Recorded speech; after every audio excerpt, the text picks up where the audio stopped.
거대 야당이 지배하는 국회가 자유민주주의의 기반이 아니라 자유민주주의 헌정 질서를 파괴하는 괴물이 된 것입니다.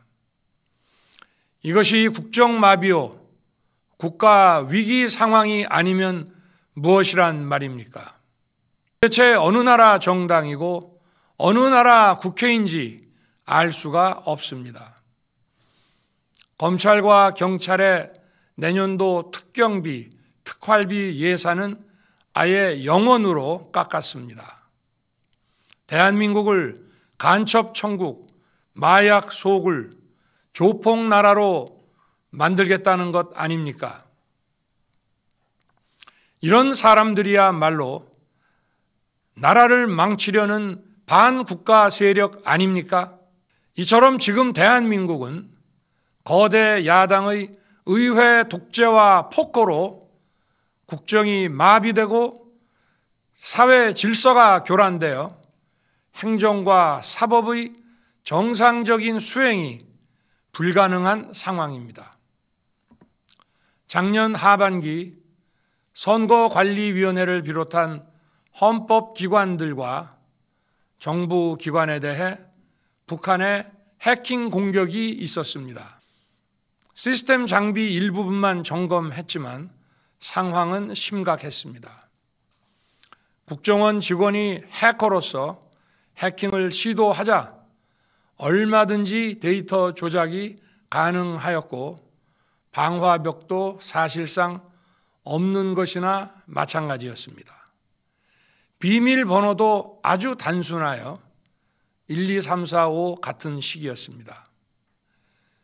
민주주의의 핵심인 선거를 관리하는 전산 시스템이 이렇게 엉터리인데 어떻게 국민들이 선거 결과를 신뢰할 수 있겠습니까? 선관위는 헌법기관이고 사법부 관계자들이 위원으로 있어 영장에 의한 압수수색이나 강제 수사가 사실상 불가능합니다. 스스로 협조하지 않으면 진상규명이 불가능합니다. 지난 24년 4월 총선을 앞두고도 문제 있는 부분에 대한 개선을 요구했지만 제대로 개선되었는지는 알 수 없습니다. 그래서 저는 이번에 국방장관에게 선관위 전산 시스템을 점검하도록 지시한 것입니다. 최근 거대 야당 민주당이 자신들의 비리를 수사하고 감사하는 서울중앙지검장과 검사들, 헌법기관인 감사원장을 탄핵하겠다고 하였을 때 저는 이제 더 이상은 그냥 지켜볼 수만 없다고 판단했습니다. 뭐라도 해야 되겠다고 생각했습니다. 이들은 이제 곧 사법부에도 탄핵의 칼을 들이댈 것이 분명했습니다. 저는 비상계엄령 발동을 생각하게 되었습니다. 애당초 저는 국방장관에게 과거의 계엄과는 달리 계엄의 형식을 빌려 작금의 위기 상황을 국민들께 알리고 호소하는 비상조치를 하겠다고 했습니다.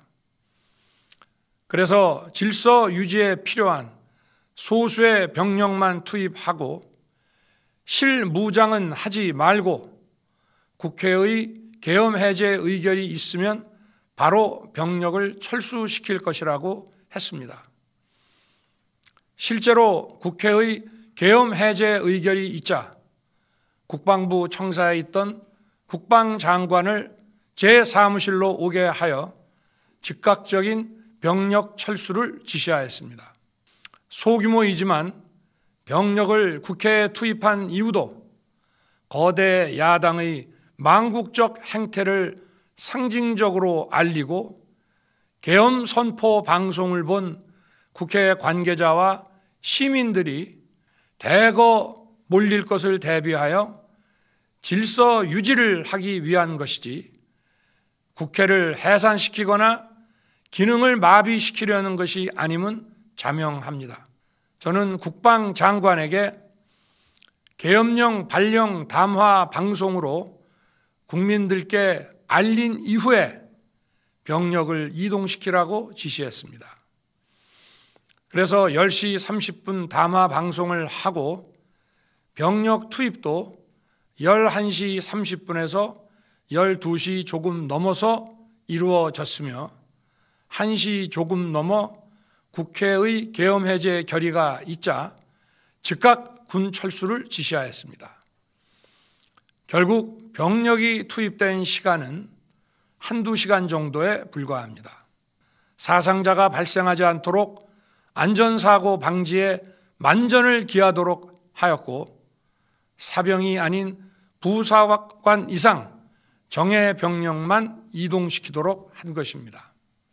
분명히 말씀드리지만 저는 국회 관계자의 국회 출입을 막지 않도록 하였고 그래서 국회의원과 엄청나게 많은 인파가 국회 마당과 본관, 본회의장으로 들어갔고 계엄 해제 안건 심의도 진행된 것입니다.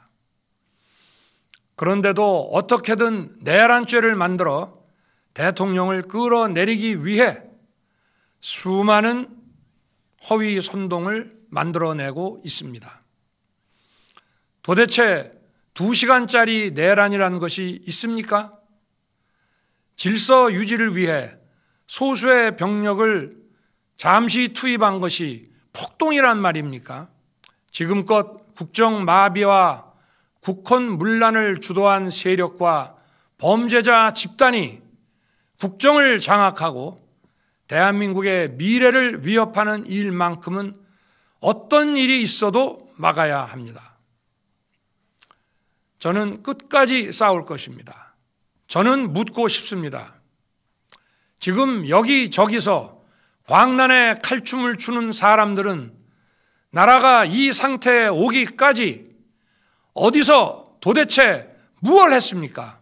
저는 마지막 순간까지 국민 여러분과 함께 싸우겠습니다.